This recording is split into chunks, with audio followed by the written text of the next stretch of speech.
Yeah, so there are two points here. No, there's Even though no, there are two things. No, there's one thing. No. How do we falsify it? No, I'm not asking you about the falsification principle. You didn't even answer my point. You're doing the Yeah, so how do I know? So when you say when you say it's beyond my time and the next point. Wait. So when it comes to God's logic, let me repeat the question for this troll because this demon's not answering. Okay. I am not troll. Hey. Hi, amazing viewers. Welcome back to Religious Insight. On this episode of this debate with Godlogic, an atheist tries to debunk Christianity, and Godlogic and Sam Shimon schools him in this video. Let's watch it for more details. Hello there. How you doing? What's up, brother? Are you a Muslim? An ex-one. Some few questions. Say that again? I'm an ex-Muslim with few questions, if you may. You're an ex-Muslim? Yes. Okay. Where do you stand now? I'm an atheist. You're an atheist. Mm-hmm. Okay, what's your question, bro? Thanks a lot for allowing me.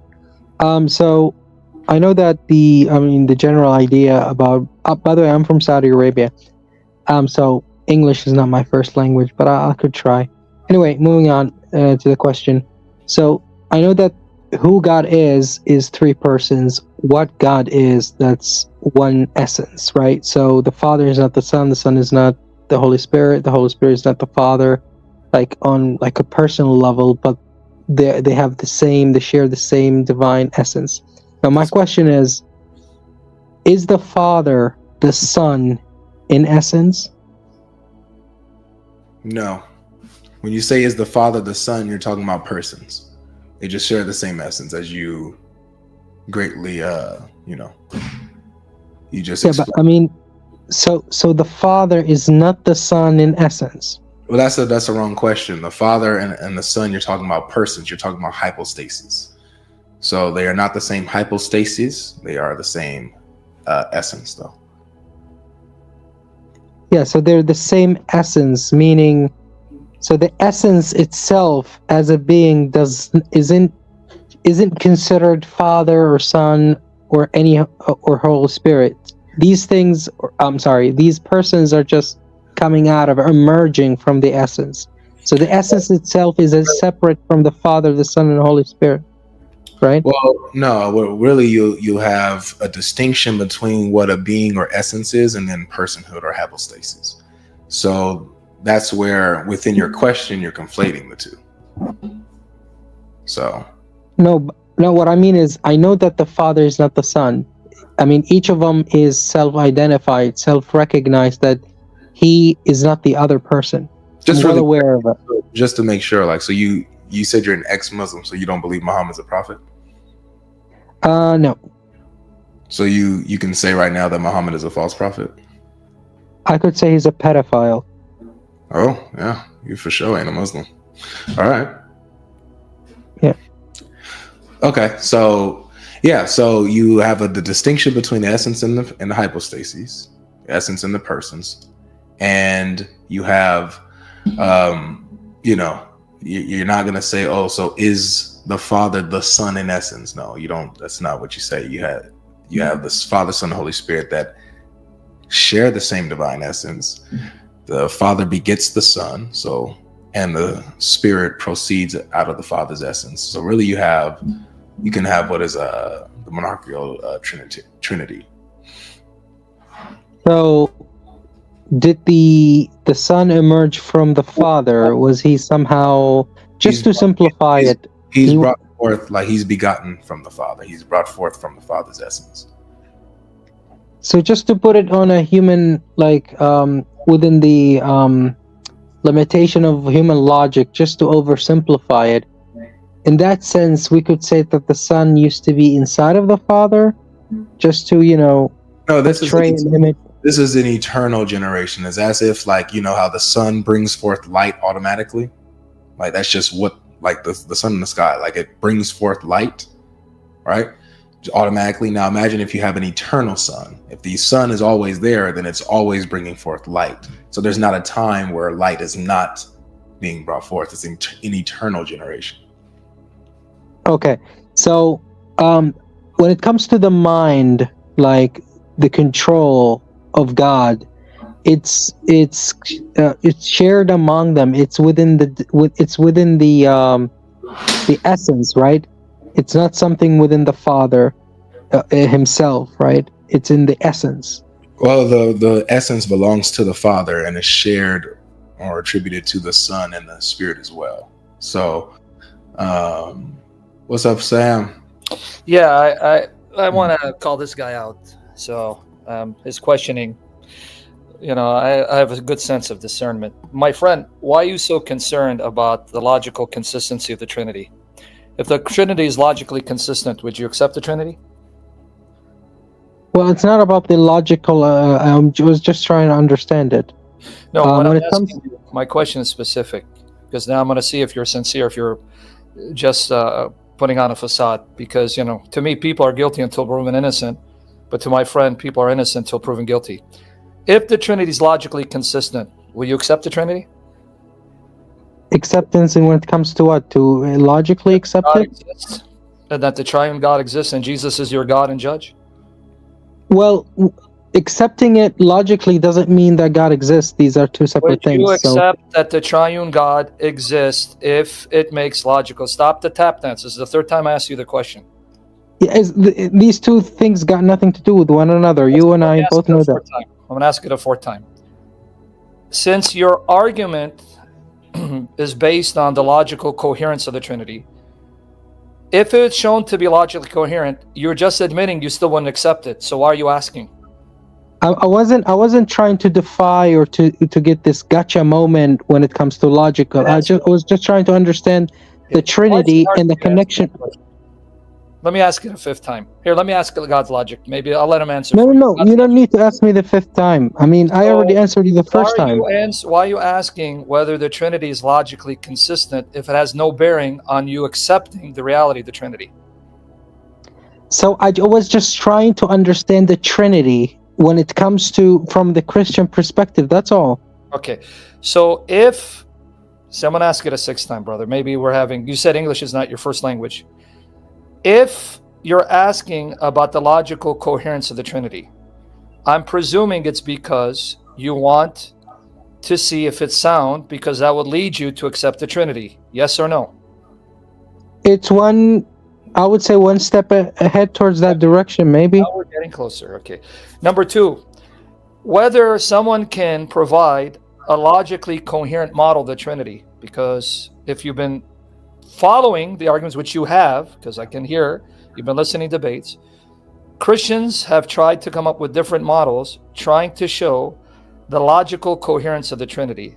But now, let's assume God exists. Let's assume, because you're an atheist.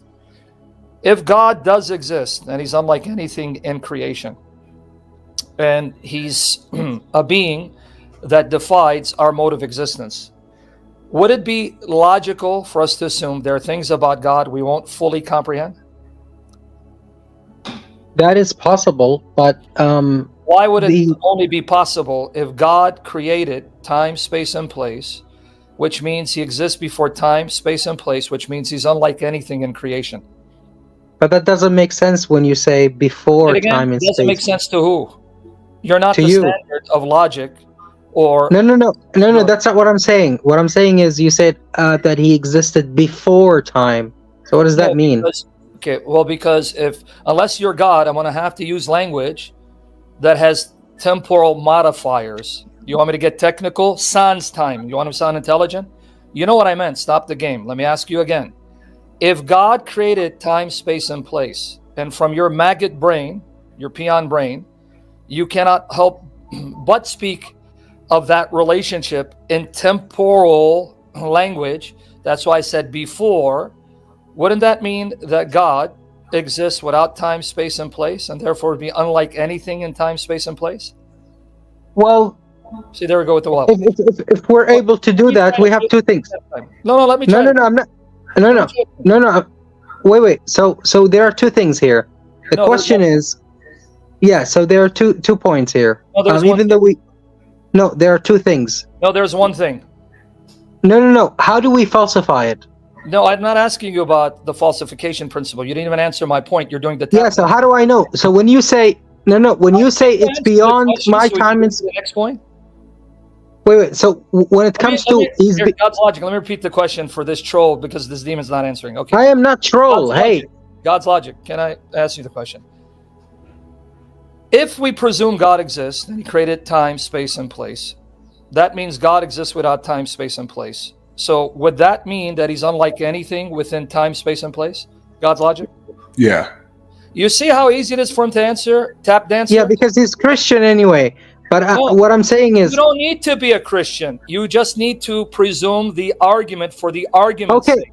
Okay, so you don't need to jump things ahead. Now, my question is, when you receive something illogical, what's the difference and how do you know something is illogical? What's your standard for logic? Did you come up with it, or is it a metaphysical reality that you're borrowing to attack God? No. I'm saying, I'm asking about your terms of what is logical. Use of logic now. I want you to justify your use of logic. You said illogical, but you're an atheist, right? No. That's not what I'm saying. That's what you said. Your use of logic. Halal, Habibi. That's what you said. Habibi, ya Azizi, ya Aziza. But brother, I'm trying to get to the next step because I'm trying to see if you're asking sincerely. I am. I'm just to answer the question. You can be an atheist. Say, okay, yeah. If I presume a theistic worldview, a God who creates time, space, and place means he exists without time, space, and place. So he'll be unlike anything within the temporal universe. See, it's easy. Yeah, Azizi, ya Habibi. Yeah, Habibi. I mean, who created God then? Okay. See, there we go. Okay. Yeah, who created God? Okay, can I answer the question? If we presume God caused time, space, and place, that means he's without time. So how can you even ask the question? Because that assumes he came into being, which means that he's bound to time. So your question now is illogical, talking about logic. No. It's very logical because the problem with time is we don't know how time started to begin with. We don't know that God even created time. Atheist, no. If you start as an agnostic atheist, yes, you don't know. But I'm not an atheist. I don't share your presupposition. I'm a theist. So since as a theist who believes God has spoken, God tells me that he created the time-space material continuum. So even though I was generous enough to engage, even though that was a different topic, I was talking about the Trinity. You went to 5 because I'm trying to get back to the Trinity. Let's go back. Let's keep it simple. I know the dogs are manifesting in the comment section because they think they can do it better. But Habibi, let's go back to the Trinity. I'm trying to get to the point of the Trinity by showing you, if we assume, for argument's sake, not saying you have to believe it, just for argument's sake, put yourself in the shoes of a theist, and you believe God created time, space, and place. Just for the argument's sake. That means he's a God without time, space, and place. So by his very nature, he's like unlike anything in the temporal finite universe. So that means his existence will have no precise parallel to it because he's unlike anything. Can we at least... Okay, so when you said time, what do you mean by what is time? I mean, how do you want me to define it? The beginning of successive events? How do you want me to define the term? Well, that's my question. What is time? I don't know because I don't know what your definition is. No. You said God created time. I don't know what created what. So what is time? God brings into being the temporal finite creation. For us as Christians, that's when time begins. So when did it begin? When God caused creation to come into being. Yeah, but when was that? When God caused creation to come into being. Yeah, so are you saying 6,000 years ago, or is it when Adam came? Because you're using now a human measurement. I'm just telling you when time begins. So can we go back to the Trinity? You still didn't answer my question. Just a few more. If he doesn't, we'll move on to it. Let me repeat the question that you didn't answer again.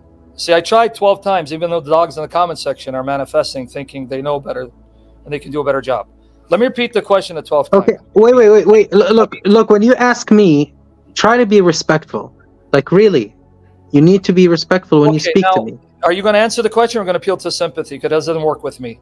No. I got nothing to do with sympathy. I Okay, got can we something to answer do the with question, respect. brother? Can we With answer? respect, that's all. Okay, can we answer the question?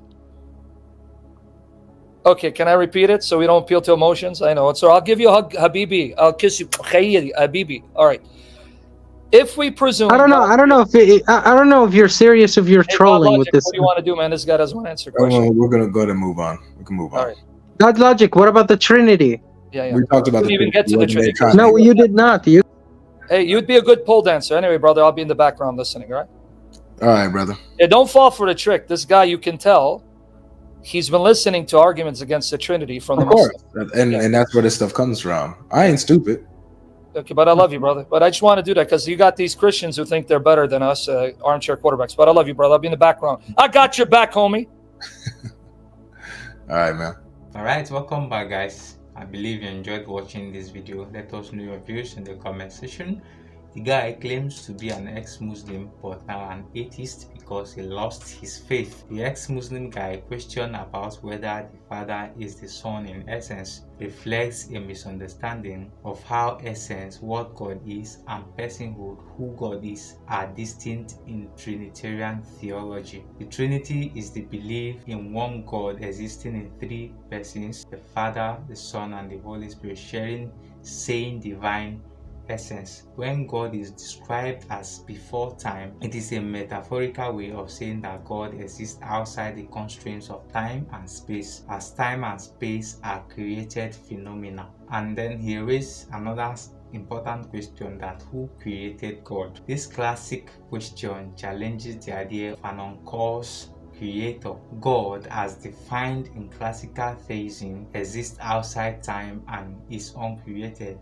Asking who created God presumes God is bound by time and causality, which the theists reject, that it is not possible. So even the guy struggles to understand his own argument. Misunderstanding like this often arise from unclear definitions of essence and the personhood of God when it pertains to the definition of what the Trinity is all about. And many people, most especially Muslims, struggles in this regard. So guys, I believe you enjoyed watching this video. Don't forget to share it with your friends and your family. Subscribe to this channel if you have not done so. Thank you for watching. We would love to see you in our next video.